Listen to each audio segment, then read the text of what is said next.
Hello and welcome again to Locked in Science. This week we're going to delve back through our archives and listen to some stories from earlier in the year. I will be talking to Jen Sanger about a study about the effect of bushfire on forest regeneration in southern Australia. And Claire will be talking to David Baker-Gabb about National Threatened Species Week and particularly the Plains Wanderer from back in September. So please stay tuned.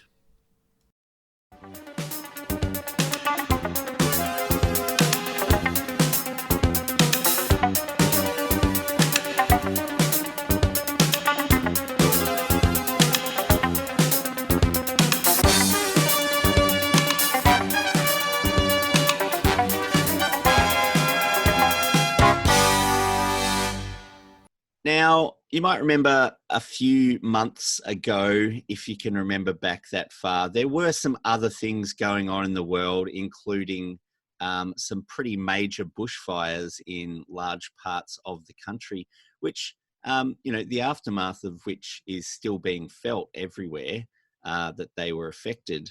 But we sort of have lost a bit of that out of the news cycle. But I have with me on Lost in Science this week, Dr. Jen Sanger from the University of Tasmania, who is a bushfire researcher and, general ecological researcher, I guess.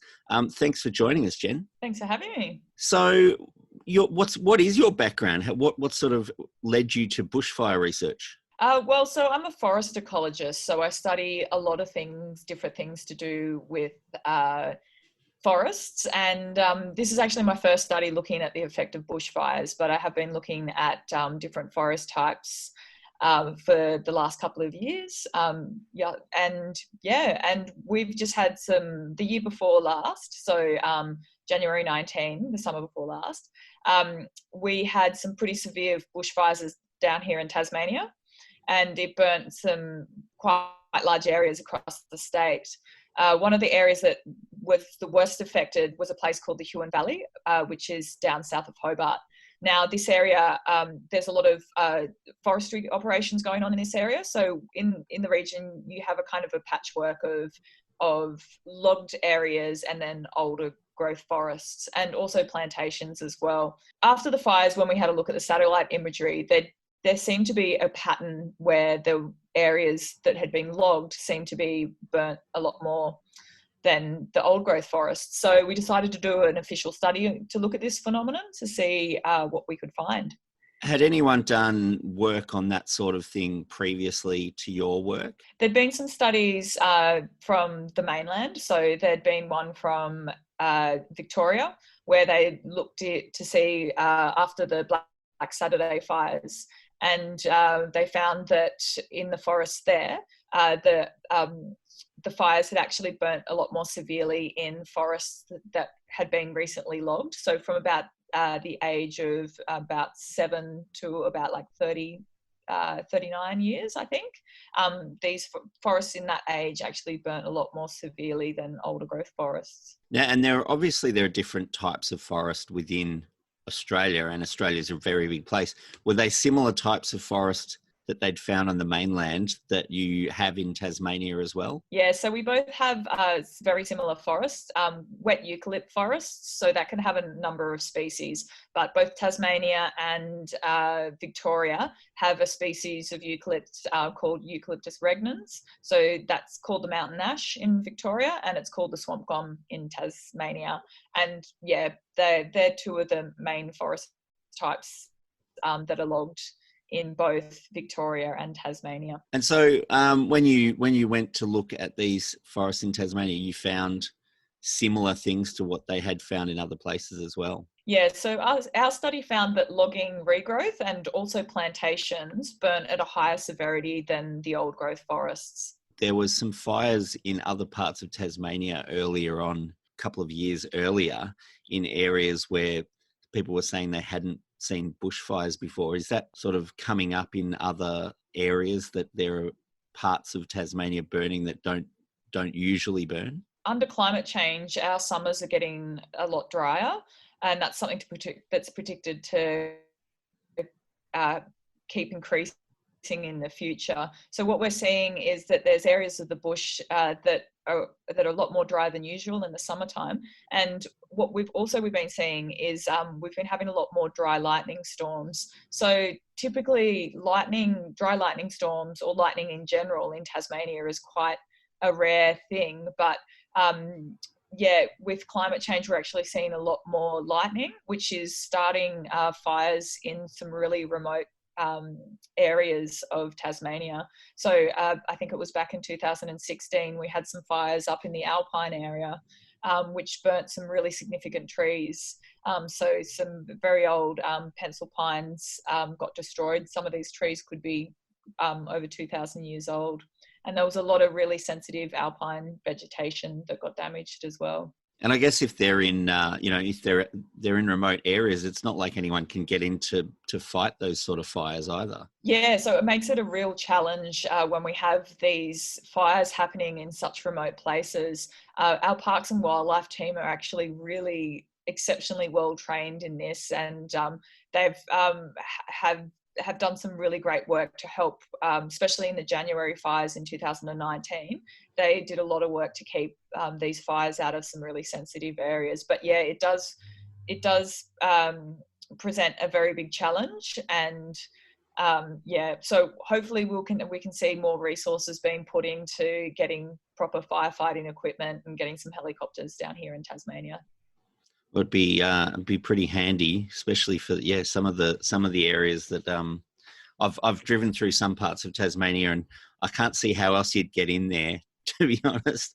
But back to the growth that you were looking at, and in the Huon Valley, it's only early days yet because we're only in May. But are you going back to look at the regeneration of those areas to see if the fire intensity is causing issues with the regeneration of those areas that have been burnt as well? Look, it's a very good question, and it's something that that I hope someone will be looking at for sure.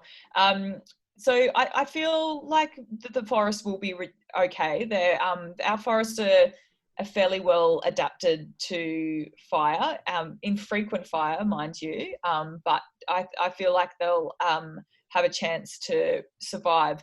The thing that we really need to worry about is repeated fire. So these wet eucalypt forests that we have probably only see fire maybe, 200 to 300 year intervals. So what we're actually seeing in Victoria, in the Central Highlands and around Gippsland, is that they're actually getting fires there, or really big fires, what they class as mega fires. They're getting fires like that sometimes every 20 years, or sometimes even more frequently than that. And so what's happening there is these eucalypt trees don't really get a chance to grow up and get to an age where they can set seed again before another fire goes through. So a lot of these fires will actually kill some of these species. So mountain ash and the swamp gum, which I mentioned before, that actually gets killed by fire.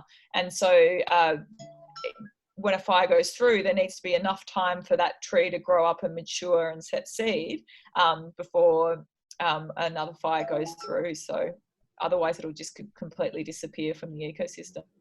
So really what will happen is if there's an increase in frequency of the fires, you may get a change in the makeup of the forest that's actually there over time. Yeah, exactly. And that's exactly what they're finding in Victoria.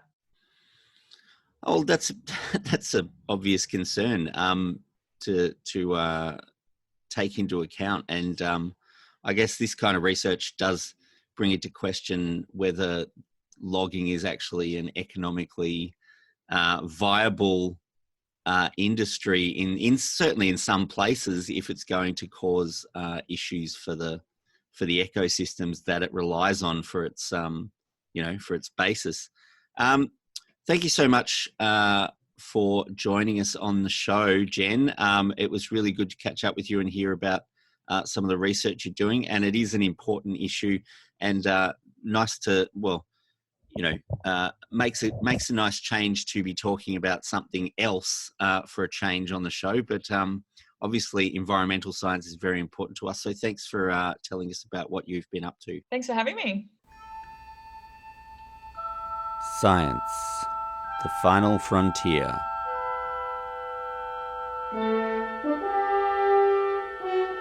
These are the voyages of Lost in Science, our ongoing mission to explain strange new words, to seek out new science and new explanations, to boldly go where no radio has gone before.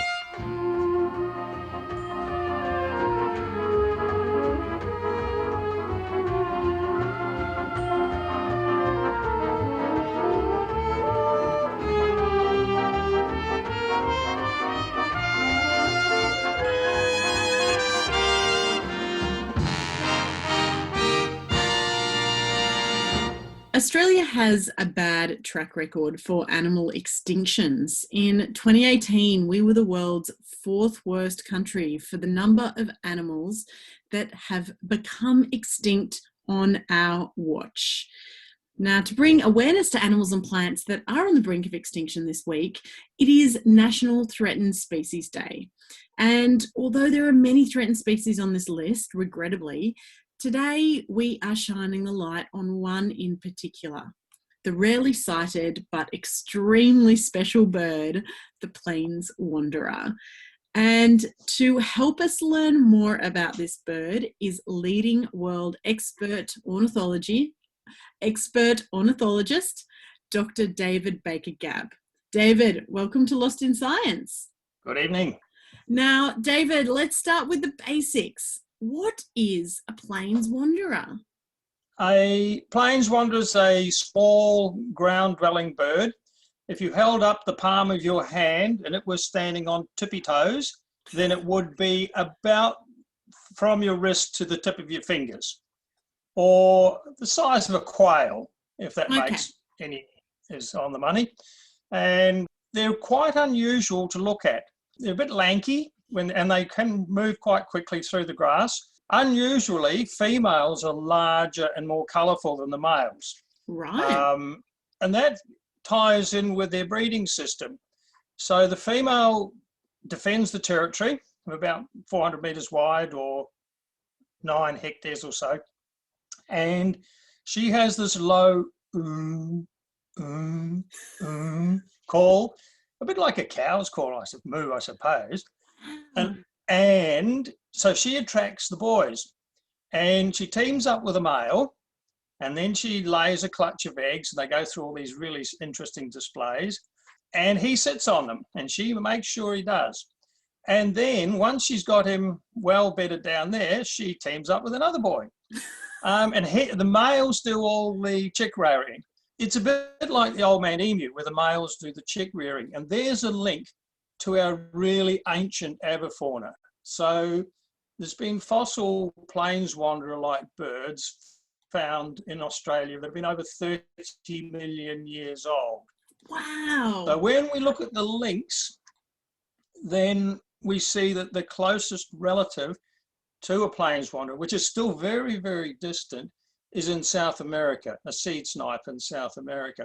So that's a link back to the old Gondwana supercontinent days. So it is part of a very special but ever diminishing club of Australian birds. It sounds like these are incredibly unique birds in the ecosystem, but also the way that they behave. Where do you find these incredible birds? Well, the key areas for them nowadays are the northern plains of central Victoria, so up around Echuca, but on the plains there, and the New South Wales riverina plains, so north of Deniliquin, between Hay and Deniliquin. So those are the two strongholds. There used to be lots of them on the plains west of Melbourne. They're hardly there at all now. They used to be on the plains west of Adelaide, not there at all now. So there's lots of places where they used to be, but we've lost about 99% of the grasslands, native grasslands, which is their key habitat, their only habitat, south of the divide, and about 95% north of the divide in Victoria. Then there's a key lead into why they are so endangered. In fact, they're critically endangered. Right, they're critically endangered. There must be very specific threats to them then. Yes, past threats, of course, have been basically the clearing of that habitat, which means that the grasslands of, say, Victoria's Western Volcanic Plains and the grasslands of Victoria's Northern Plains, which are different types of grasslands, are both classified as critically endangered, just as the plains wanderer is critically endangered.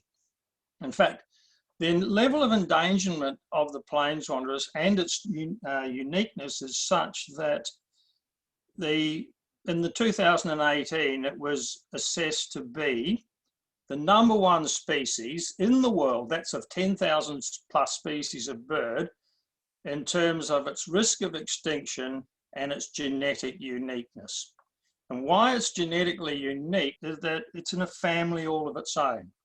So if you think of other critically endangered birds, like the orange-bellied parrot has 4 other neophema parrots which are in the same genus as it. I have to interrupt you here. Did you say neophema? Yes. What does that mean?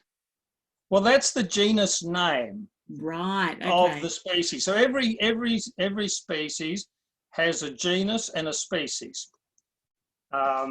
So the blackbird is Turdus mirrula. So the genus Turdus with the species name mirrula. So so the swift parrot, which is also critically endangered, is in a genus all of its own. So it has no other species that are related to it.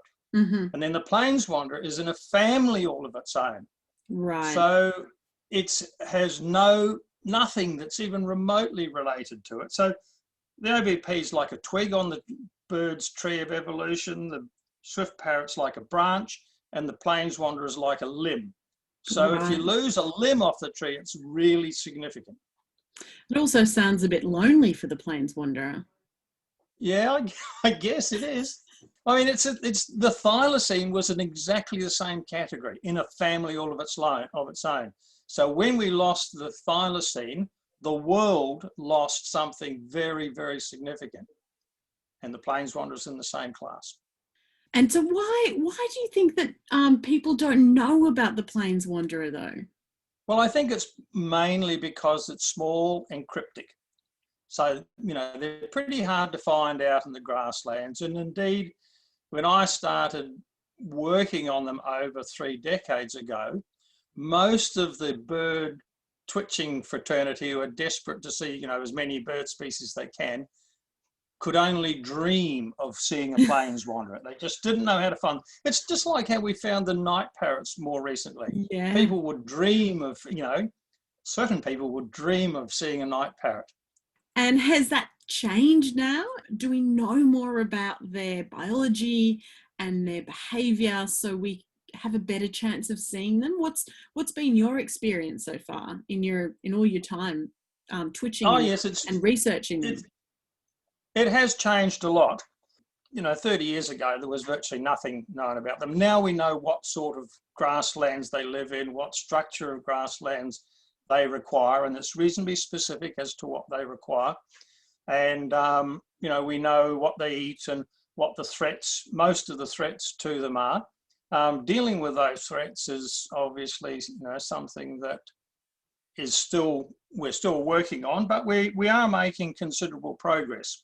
And interestingly, some new technologies have helped quite considerably towards that progress in very recent times. So we used to do just spotlighting at night for them, but now we've used thermal cameras. Right. And they're about 3 times as good at finding birds and many other things. You just see the heat signature and then you can check it out. But they just have much bigger range than a spotlight does. And the other thing that I've been using quite recently is song meters. So these are a brick-sized recording device with 2 little microphones on them, and they are programmed to come on sunrise and sunset, and they record that call, which the ladies are giving. And so we found out a whole lot of new paddocks or new grasslands on private land where these birds are, and we're finding out because they call a lot when they're breeding and not much when they're not, then you get, lots of insights into when the breeding seasons are. So these girls will go more than once a year. Like many things only breed once a year, but if the conditions are right, then they'll breed in spring as usual, but then if they get a big dump of rain, they'll breed again in summer and maybe again in autumn as well. So they have plenty of potential to recover quite rapidly if the grasslands are well managed. And many grasslands up till more recent times, say go back 3 or 4 years, were not well managed. A lot of them were overgrazed in hot, dry summers. And then when it rained, it got too dense. Now, the reason they got too dense is that they have these weedy, introduced grasses in them. And so if you get a big dump of autumn rain, they grow very densely. Yeah. So interestingly, this is a national park, for example, that has to have some grazing. So you put some sheep in when those weedy grasses are nice and fresh and green. The sheep will eat those because it's like ice cream compared to all that straw stuff around, the native stuff. And as soon as they've done the job, you get them out. And they don't go back in there for the rest of the year.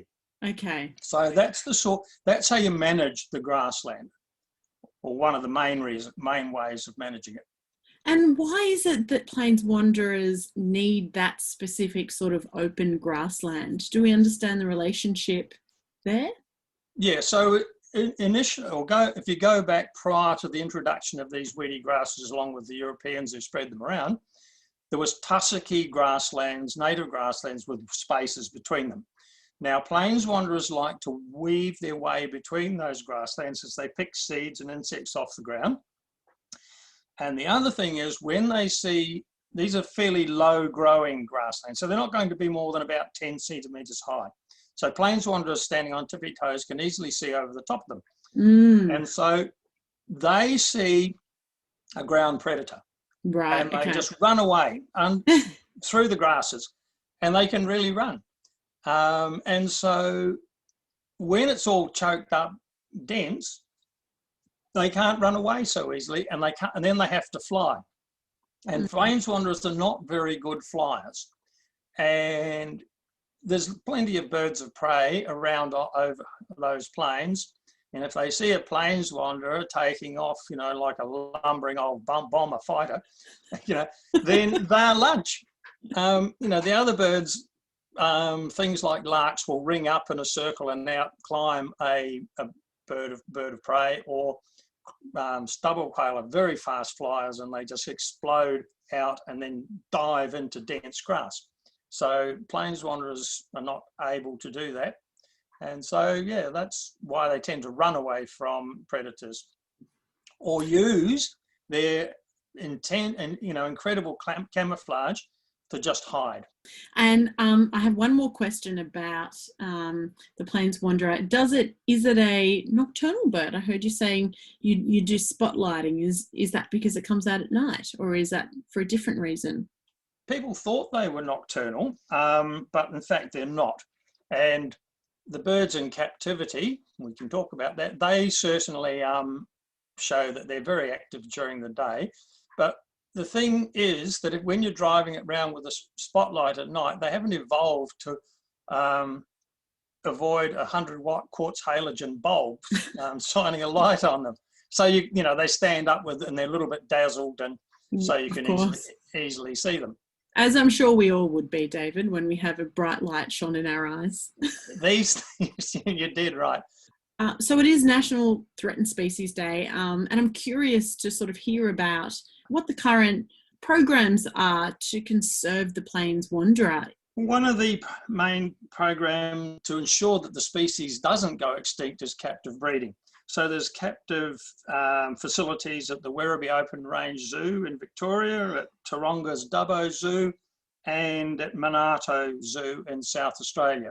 So they all cooperate with each other. And for example, the Werribee team recently sent 10 birds to Monarto to get them started on the breeding program. Oh, great. Werribee's been pretty successful at breeding Fantastic. the birds. Well, they were hoping to do trial releases with radio trackers on them and so forth now, but coronavirus has got in the way of that, so that's been put off till probably March next year. And so we need to run these trials to make sure that with any issues that arise are quickly addressed, because we're dealing with critically endangered birds here.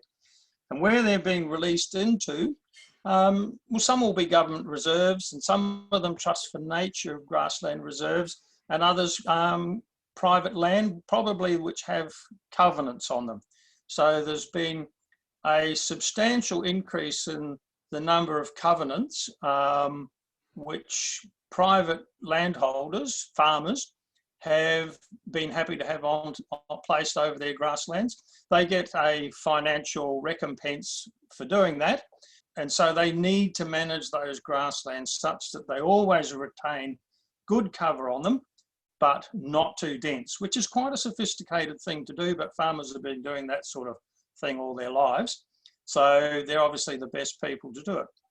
So that's where we're making some considerable progress with that particular program. Always short of money, of course, because you've got to pay the farmers to put these really top grasslands under a covenant, and these covenants are in perpetuity. So that even if the place is sold, they're there for the life of, well, they're there forever, and they've got a management plan. Okay, so, oh yeah, and for our listeners out there who might hear about the Plains Wander and wonder, I guess, you know, where they can find out more information or where they can help, where would you direct people, David? Have a look at the Trust for Nature's website. Have a look at Zoos Victoria's website. If you've got any kids that are interested in threatened species, both of those organisations have small people friendly information, particularly Zoos Victoria. That's, you know, they specialise in that sort of thing. Yeah, so that's where I'd go probably. How are we going to keep the Plains Wanderer safe from the threats for as long as possible into the future? Well, establishing the reserves and the covenants are really important, because even today we're still losing grasslands to cultivation. On the Northern Plains, and this autumn, 5 grassland paddocks were cultivated for the first time in probably 70 or 80 years. There's not any laws in place that will prevent that happening at the moment. And we've seen things happening with the Environment Protection and Biodiversity Conservation Act that doesn't give you much confidence that that will not persist into the future. So people can go and contact their local member to let them know that these are the issues that are important to them as well. Certainly, and important to all threatened species. So yeah, more power to the pen it's always a good thing. And then there's, you know, the organisations that are doing the work that you can support. Well, David, thank you so much for joining us this week for National Threatened Species Day. And I truly hope that the Plains Wanderer will continue wandering for a very long time to come.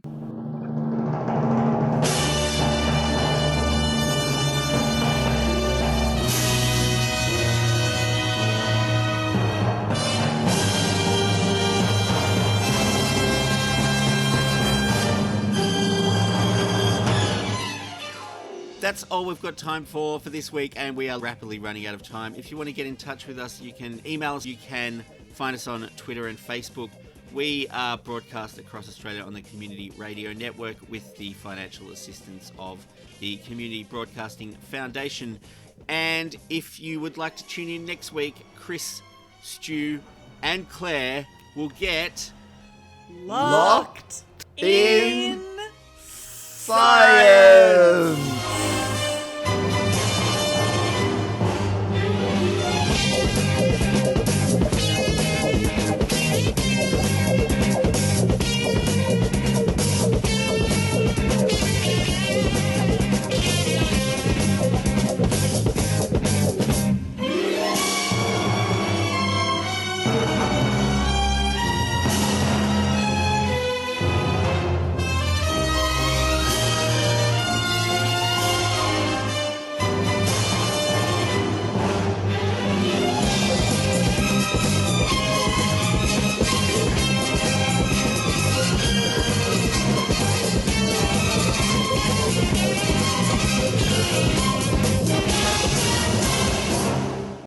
Thanks for listening to a 3CR podcast.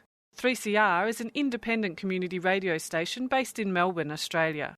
We need your financial support to keep going. Go to www.3cr.org.au for more information and to donate online.